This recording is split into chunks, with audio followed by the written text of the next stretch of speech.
नमस्कार, अभिषेक पांडे के साथ आप देख रहे हैं गांव जवान न्यूज।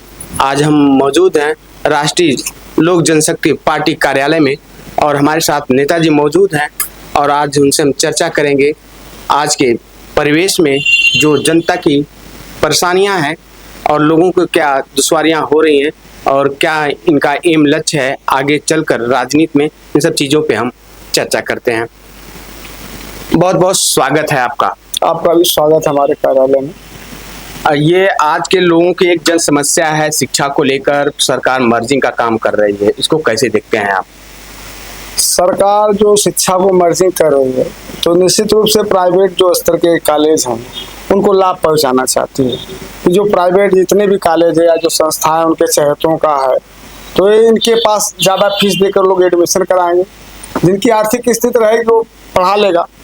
अधिकतर देश में जब 80 करोड़ लोग कमजोर हैं जिनको राशन वितरण करती है सरकार, तो उनके बच्चे तो पढ़ना बड़ा मुश्किल हो जाएगा। कोई सेंट जेवियर्स में पढ़ ले या सनबी में पढ़ ले या जो भी जी उसूल यहाँ पे है पब्लिक स्तर पर आप देख ले, चिल्ड्रेन कॉलेज है आजमगढ़ जनपद, इसी तरह हर जिलों में कॉलेज है, बड़े बड़े गाँव देहात में खुले हैं। तो उस पर निश्चित रूप से जो है वो बच्चे पढ़ नहीं पाएंगे। तो इससे सीधा सीधा लाभ जो है प्राइवेट उसूलों को हो रहा है। तमाम उनकी महंगी किताबें हैं, व्यवस्थाएं हैं, शिक्षा नीतियां अलग तकनीकों की चल रही है। जब से सरकार उत्तर प्रदेश में आई है तब से कुछ न कुछ ऐसा कार्य कर रही है जो जनहित में नहीं है, लेकिन जनता की खामोशी जो है उनको लाभ दे रही है। जनता जो है रोजमर्रा की जिंदगी में तंग और परेशान है, रोज कमाना रोज खाना, इनकी सुरक्षा व्यवस्था भी नहीं है। जब बच्चा को पढ़ाना है तो नॉर्मली परिवार के बस की बात नहीं। 450 रुपये की मजदूरी करने वाला जिसके पास 2 से 4 बच्चे हैं, कोई बड़े बड़े महलों में रह रहा है जिनके पास कमरे खाली हैं और गरीबों के पास 1 से 2 कमरा है जिसमें उनको रहने के लिए तंगी है। लेकिन कमरों के लिए बात की जाए तो सरकार आवास योजना चलाई हुई है, हर जगह लोगों को आवास प्रोवाइड करा रही है, इसको कैसे देखते हैं? ये सरकार जो सिर्फ एक आवास देती है जिसकी 1,20,000 से 1,40,000 तक का है, उसमें भी बिचौलिया पैसा खा जाते हैं। सरकार की मंशा तो साफ है, लेकिन जो बीच की व्यवस्था उनकी है, सीडीओ से लगाए बीडीओ तक का, बीडीओ से सेक्रेटरी का, ग्राम पंचायत स्तर का है, एक भ्रष्टाचार का बहुत बड़ी टीम है जो हर जिले में पनप रहा है। गरीब आदमी परेशान है, मजदूर आदमी परेशान है कि ठीक सर जो मुझको बने दे दीजिए, जो आपका बनता ले दीजिए। तो निश्चित रूप से उनकी मजदूरी जो अभी तक है, आवास जितने भी पूरे जब तक इस सरकार में दिया गया है, हर वर्ग को दिया गया है, 1,20,000 का दिया, लेकिन 22,000 26,000 की जो मजदूरी है वो किसी को भी नहीं दिया गया, उसको भजा लिया गया है। एक बहुत बड़ा घोटाला है, इसमें सरकार की निगाह है लेकिन पर उसमें खुद सरकार के लोग शामिल हैं।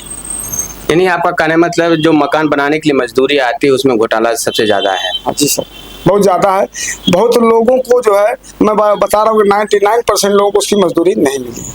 आजकल एक लोगों गांव में एक आम समस्या हो रही, बिजली को लेकर लोगों के तार काट लिए जा रहे हैं, लोगों को 1-1 लाख के बिल प्रोवाइड करा दिए जा रहे हैं, इसको कैसे देखते हैं? इस पे क्या राय है आपकी? बहुत बड़ा पर्दा पास करूंगा इस पे कि सरकार ने एक तरह से समझ लीजिए खुलेआम डकैती किया है।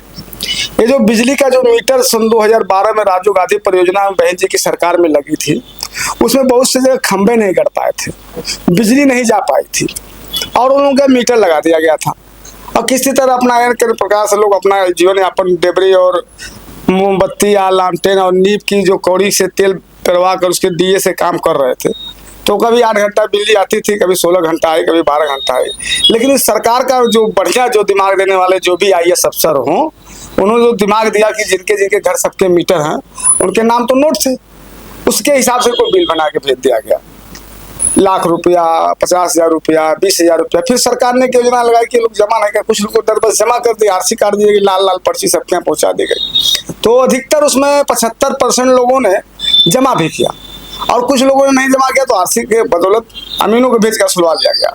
और बेगर लाइन बत्ती जलाए गरीबी रेखा के नीचे जीवन यापन करने के लिए फ्री कनेक्शन, फ्री बिजली थी, जिसमें सरकार ने कई अरबों खरबों रुपया इस उत्तर प्रदेश की जनता से वसूल किया है। एक बहुत बड़ा घोटाला है। इसमें जो है कुछ सामाजिक कार्यकर्ता जो पहल नहीं करते हैं, जैसे तमाम एनजीओ चलाने वाले हैं, व्यवस्था बदलने के नाम पर इतना संगठन चला रहे हैं, लेकिन वो व्यवस्था नहीं बदलते हैं, सिर्फ अपनी व्यवस्था में बदल रहे हैं। अगर वास्तव में जो एनजीओ संस्था वाले हैं और सरकार की नीतियों के खिलाफ बोल नहीं पाते, क्योंकि उनकी मजबूरी होती है, और रजिस्टर्ड होते हैं, कल उनका रजिस्ट्रेशन कैंसिल हो जाएगा। अब जो बोलने वाले होते हैं उनसे सरकार डरती है, जैसे सिमोन स्लिपकार से पूरी तरह से डरती है, क्योंकि मेरे नाम से दो मुकदमा करा के फंसाना चाहती है, कभी सीओ को, कभी एसपी को, कभी डीएम को, कि वो बुलंदी पे आवाज पहुंचाने वाला इस जनपद पूर्वांचल का एक तनहा आदमी है, इसको कमजोर किया जाए। लेकिन जनता मेरे साथ है, जिनका प्यार और स्नेह के नाते मैं लगातार मजबूती से निष्पक्षता पूर्वक समाजवादी, ये बहुत बड़ा घोटाला है, ये अरबों खरबों रुपया का घोटाला, इस पैसे की भी जांच होनी चाहिए। तमाम फर्जी रसीद भी थी इनके पास, एक सही रसीद थी, 2 फर्जी थी।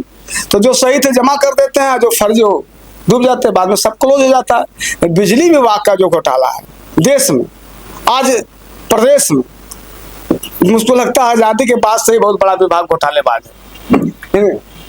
लोगों को बारिश का मौसम आ गया है, लोग कहते हैं कि नालों की सफाई हो रही, सफाई अभियान चलाया जा रहा है, कंपोस्ट पीट बनाए जा रहे हैं गांव-गांव में, लेकिन धरातली स्थिति बस से बदतर हालात में है। लोग हल्की सी बारिश में कचड़ों से भर जाते हैं, बाजार हैं, कुछ गांव हैं, लेकिन उस पर कोई सुनवाई नहीं होती। कागजों में सब सफाई है, लेकिन धरातली स्थिति बस से बदतर है।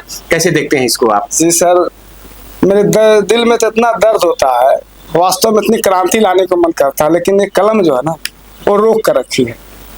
नहीं तो वास्तव में जिससे अंग्रेजों को खदेड़ा गया था, उनकी बुरी स्थिति में खदेड़ना चाहिए। अभी बहुत जल्द ही मैंने जिलाधिकारी, माननीय मुख्यमंत्री समेत नगर पालिका परिषदों, नगर पंचायत और नगर पालिकाओं का जो भी था कार्य योजनाओं के बारे में मैंने सवाल उठाया, लेकिन क्या है, झूठ का पुलाव इतना ज्यादा पक रहा है कि उसमें सभी लोग जो है खुशबू से काम चल जा रहा है। तो उस पुलाव खिलाने की जरूरत क्या है? यही काम सरकार कर रही है, पुलाव की खुशबू लोगों को दे रही है, काम नहीं कर रही। तमाम नाले बने हैं, 1/12 के मसाले से बने, वो पट गए हैं। नाला सफाई के नाम पर धन आता है, प्राइवेट कर्मचारियों को लगाया गया, वो काम ही नहीं करते हैं। दिखावे के लिए मुख्यमंत्री आ रहे तो साफ सफाई साज सज्जा होता है, चला जाता है। मैं पूछना चाहता हूँ सरकार से, आपके माध्यम से पूछना चाहता हूँ शासन और प्रशासन से, कि आपकी नीतियां अच्छी थी तो आपके यहाँ दरखास्त जाना क्यों बंद नहीं हुआ? आपकी व्यवस्था बढ़िया थी तो लोग अदालत में मुकदमा क्यों करवा रहे हैं? आपके सारे कार्य योजनाएं बढ़िया है तो लोग परेशान क्यों, रोड पे क्यों हैं?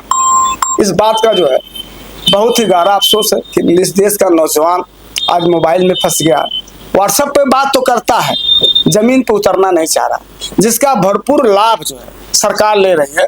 उनको कहा कि आप लोग ट्यूटर बनाओ, आप पैसा कमाओ, क्योंकि जब ट्यूटर बनाएगा वो अपने शारीरिक स्वास्थ्य, शिक्षा और व्यवस्था से वंचित हो जाएगा। हमारे देश के नौजवान, जो उस प्रदेश के नौजवान है, वो एग्रीकल्चर की तरफ बढ़ावा नहीं दे रही सरकार उनको। सिर्फ सरकार कह रही है, अगर वास्तव में इस देश का नौजवान एग्रीकल्चर को पकड़ लेगा तो देश में किसी नौकरी के लिए मोहताज नहीं रहेगा, वो अपना काम देगा। हमारे यहाँ साग सब्जी जो व्यवस्था इतनी महंगी है जिससे हर आदमी तबाह है, लेकिन फिर भी वो काम नहीं करना चाहता। ये हमारी भी कमी है, लेकिन सरकार चाहती कि आप काम न करें और निश्चित रूप से आप किसी न किसी व्यक्ति का गुलाम मत करें।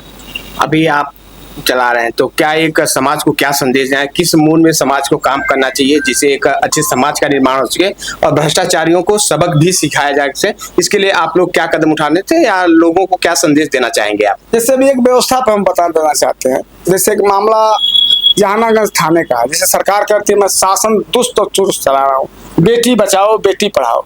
जिस जनपद में एक बेटी जो है इंटर कॉलेज में 2 बार से पेपर नहीं दे पाई, तमाम पत्रों के बाद एक मामूली क्लर्क और प्रिंसिपल और प्राइवेट उसूल के ऊपर कार्रवाई नहीं हो पाई। क्यों? कि सब खेल चल रहा है, लेन देन चल रहा है, और बेटी बचाओ बेटी पढ़ाओ का मामला सिर्फ दिखावा है, पोस्टर पे छपता है, कुछ मीडिया बंधुओं के माध्यम से भाई मीडिया को जो सूचना दी जाएगी वो तो प्रकाशन करेगी, लेकिन वास्तविकता उससे परे है। और मेरे पास साक्ष्य है कि बेटी बचाओ का नारा इनका एक झूठा नारा है। ये अपनी दौलत बचाने वाले हैं, दौलत बचाने का। दूसरी चीज, जो उनकी प्रशासनिक व्यवस्था है, जो पुलिस विभाग है, वो बुरी तरह बेलगाम है।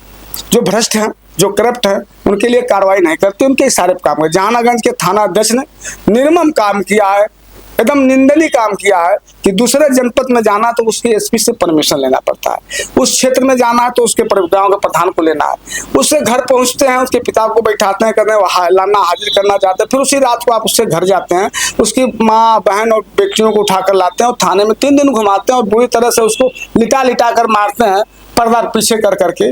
और किसी प्रकार की हिमाकत होती है और आपके खिलाफ आवाज अभी तक चली गई है, लेकिन प्रशासन और शासन सो रहा है। योगी आदित्यनाथ जी एक सकुशल प्रशासक नहीं है, शासक नहीं है। ये निश्चित रूप से सिर्फ धर्म के आड़ में जितनी भी रोटी सेकना हमको बरगलाने को, जनता को बरगलाने का काम करना। ये धर्म और मजहबों का नहीं, ये लोकतंत्र है, इसमें सभी लोगों का सम्मान बराबर है। हक अधिकार के लोग लड़ाई लड़ रहे हैं। निश्चित रूप से न्यायालय का दरवाजा खड़ा है, वहां भी व्यवस्था दुरुस्त और चुरुस्त नहीं कर पा रहे। अगर सरकार चाहती तो लोगों को घर बैठे न्याय पंचायत भवन बैठे हैं, वो सिर्फ देखने के लिए बैठे हैं। न उसमें सेक्रेटरी बैठता है, न लेखपाल बैठता है, न पंचायत मित्र बैठता है, न ग्राम प्रधान बैठता है। तो ये व्यवस्थाओं की जांच डीएम करना चाहिए, लेकिन डीएम क्या करे? डीएम के ऊपर से फोन आ जाता होगा, व्यवस्था को रोको, मत सही बनो, ईमानदार मत बनो। तो जब फोन आएगा, व्यवस्था ईमानदार नहीं बनेगा तो कैसे जनता को न्याय मिलेगा? अगर एक एक ग्राम प्रधान और गांव में जनता, जो नेता लोग हैं, छोटे भैया जातिगत पार्टी के नेता हैं या बड़े विपक्ष के नेता हैं या पार्टी के नेता हैं, वो लोग भी लालच में पड़े हुए हैं। अगर वास्तव में अपने उसूल की जांच करवाओ, अपने ग्राम पंचायत की जांच कराओ, तो भ्रष्टाचार तो 90% खत्म हो जाएगा। लेकिन अब यहाँ की सरकार जो है भ्रष्टाचारियों को ज्यादा बढ़ावा दे रही है, ज्यादा भ्रष्टाचारी संख्या बढ़ा रही है कि वो लोग जो है इनके सैनिक के रूप में काम करेंगे और आर्थिक राजनीतिक की स्थिति को चोट पहुंचा रहे हैं। स्वास्थ्य और शिक्षा और मिशन सिर्फ जो इनका अधूरा है। सरकार पूरी तरह प्लान वगैरह की योजनाओं की जांच करा ली, जो उन्होंने बिजली से पैसा कितना कलेक्ट किया और इनकी जितनी सड़क योजनाएं बनी हैं। आप बताइए कि जो यहाँ 6 लाइन 4 लाइन बन गई, आप उसके अंडर पास बना रहे हैं, आपको जो रोड है उसकी मरम्मत नहीं करा पा रहे हैं। आपकी 4 लाइन 6 लाइनों की जो रोड है वो कहीं न कहीं गड़बड़ है, वो डंपिंग है। आप उसको सुधार नहीं, आप किसानों को बर्बाद कर देना चाहते हैं कि किसान को लालच दे रहे हैं कि आपको पैसा देना, तो अगर 12 लाख की जमीन है तो उसका 12 गुना दे दो। और दूसरी से आपने तमाम जो बिजली के खंभे लगे उनको रॉयल्टी तो आज दे ही नहीं, उनको फ्री कनेक्शन तक नहीं दे पाए। उन किसानों का सम्मान नहीं, 2000 रुपया जो सम्मान निधि दे रहा है वो उचित है, लेकिन उस सम्मान निधि से किसान क्या जी सकता है? उसका बच्चे का भविष्य बढ़ सकता है। आप कह रहे हैं सबको सरकारी नौकरी, हम नहीं सरकारी नौकरी चाहिए। आप मैन्युफैक्चरिंग में क्या किया? आप रोजगार पूर्वक व्यवस्था क्या किया? आप इंडस्ट्रियल एरिया कहाँ लगा दिए? आपने उत्पादन क्षेत्र में किसको बढ़ा दिया? आपने कुछ कंपनियों को दिया जो पहले से पूंजीवादी व्यवस्था को बढ़ा रही हैं, तो इसी व्यवस्था को आप बदल नहीं पाए। तो आप जैसी सरकारों को राष्ट्रीय लोक जनशक्ति पार्टी उत्तर प्रदेश से 2027 में खदेड़ेगी और 403 सीटों पर जो है लड़कर इस उत्तर प्रदेश के नक्शा को बदलने का काम करेगी, जनहित का काम करेगी। और हम लोग प्रत्येक गांव में 15 जुलाई के बाद जा रहे हैं, हर गांव में 200 व्यक्तियों के बीच मीटिंग होगी, उनकी जन समस्याओं की वार्ता होगी। डायरेक्ट हमारे जो लोग कार्यकर्ता हैं मदद कर रहे हैं, हमारी महिला शक्ति है, हमारे साथ जो महिला शक्ति वो भी पुरुष के बदौलत आती हैं, क्योंकि महिला तभी घर से निकलती जब पति चाहता है, पति कमाएगा तभी परिवार चलेगा। और कुछ लोग सवाल उठाते हैं कि पत्नियां घूम, नहीं, वो अपने पति के मर्जी से आती हैं। तो जहाँ परिवार का संगठन मजबूत होगा तो निश्चित तो गाँव मजबूत होगा, जब गाँव मजबूत होगा तो हमारा ब्लॉक मजबूत होगा, ब्लॉक मजबूत होगा तो तहसील मजबूत होगा, तहसील मजबूत होगा तो जिला होगा, जिला होगा तो प्रदेश होगा, जब प्रदेश मजबूत होगा तो देश हमारा मजबूत होगा। हमारे बीच में जहानागंज के पीड़ित लोग बैठे हैं, ये हमारे जिला अध्यक्ष हैं खुशबू सालू चौहान है, जिला महासचिव हैं, और ये प्रदेश के सचिव हैं, मऊ जनपद के रहने वाले हैं, रामलाल चौहान है। ये सभी लोग हैं, पूरा नौजवान हमारे साथ कमर कस लिया है, लोग कमर कस लिए हैं। और निश्चित रूप से इस सरकार में परिवर्तन है चौहान लोग, लेकिन ये जो पार्टी है सभी वर्गों की पार्टी है, एक सामाजिक पार्टी है, समाजवाद है इसके अंदर, क्योंकि रामविलास पासवान जी के भाई पशुपति कुमार पारस एक सफल नेतृत्व करता है, सहन शक्ति उनकी है, कर्मठता है, नीतियां उनकी है, जनहित की सोच उनके पास है। निश्चित रूप से उनकी सोच को जो है हम बूथ स्तर तक ले जाएंगे। पशुपति जी के निर्देशों के तहत 403 सीटों पर लड़ने का ऐलान है, हम लोग लड़ेंगे।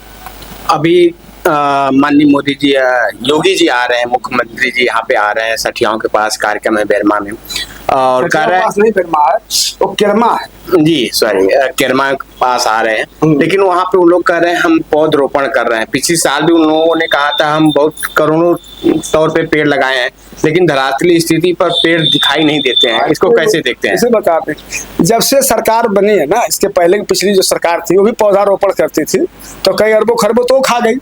अब उसी के पर्यटन पे भी कहते हैं पौधारोपण लगाते हैं। जैसे आजमगढ़ विकास प्राधिकरण है तो 14 लाख कुछ रुपये का पौधा लगाया था, तो मैंने कहा तो पौधा कहीं दिखा नहीं, जाली भी खत्म हो गई। कहने अरे हम क्या कर सकते हैं, सरकार की व्यवस्था है। तो पौधा रोपण तो फ्री में मिलता है, जो उसकी निर्माण व्यवस्था होती है, जमीनों की वायर करना, तमाम पैसा जो अरबों खरबों रुपया उसी बार। बताइए कि 7 वर्षों से 9 वर्ष 8वां वर्ष सरकार का चल रहा है उत्तर प्रदेश का। तो मैं पूछना चाहूंगा कि 8 वर्ष में जितने पेड़ लगाए, तो मान लीजिए अगर 50% दोगे तो 25% भी तो रहना चाहिए। वो पेड़ कहाँ? ये सरकार जवाब दे, जनता जवाब मांगेगी, एक भी जवाब नहीं दे पाएंगे। और ये जो पेड़ लगाना है, ये पेड़ नहीं लगाना है, अपना पेड़ लगा रहे हैं। उससे पीछे जो बड़ा पेड़ पैसे का है वो वापस ले रहे हैं। और आ रहा जाना नो सरकार के भाई मुख्यमंत्री हैं, वहाँ उनका स्वागत है, लेकिन निष्पक्षता नहीं। 1 घंटे में एप्लीकेशन कैसे खत्म हो जाएगी? बाबा की सरकार इतनी बढ़िया है तो गुंडा बहुत तो घूम रहे हैं। यहीं पे देखिए जिस की जमीन को कब्जा कर लिया गया है। जो राजकीय विद्यालय है उसके गेट के पास जमीन एक बहुत बड़े माफिया ने कब्जा कर लिया है। 963 नंबर बंजर भूमि एक बहुत बड़े माफिया ने कब्जा कर लिया है। बेंच चौराहे पे SBS टावर बना लिया है, कब्जा कर लिया है।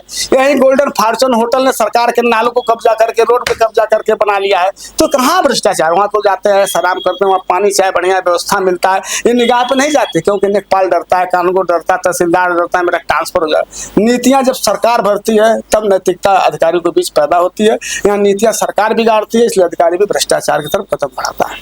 अभी आप सुन पा रहे थे मोहन सतकार जी को। इनका कहना है कि जो सरकार है वादे तो बहुत करते हैं, लेकिन धरातली इसी पर उन वादों का कुछ भी हश्र नजर नहीं आता है, जिससे आम जनमानस काफी ज्यादा परेशान है और लोगों में एक आक्रोश है। और जैसा कि इन्होंने बताया कि आने वाले 2027 चुनाव में हम 403 सीटों पे लड़ेंगे और प्रयास करेंगे एक मुंह तोड़ जवाब दिया जाए, और आने वाले समय में हम उत्तर प्रदेश की रूपरेखा बदलने का काम करेंगे। कैमरा पर्सन राहुल के साथ अभिषेक पांडे, गांव जान न्यूज़।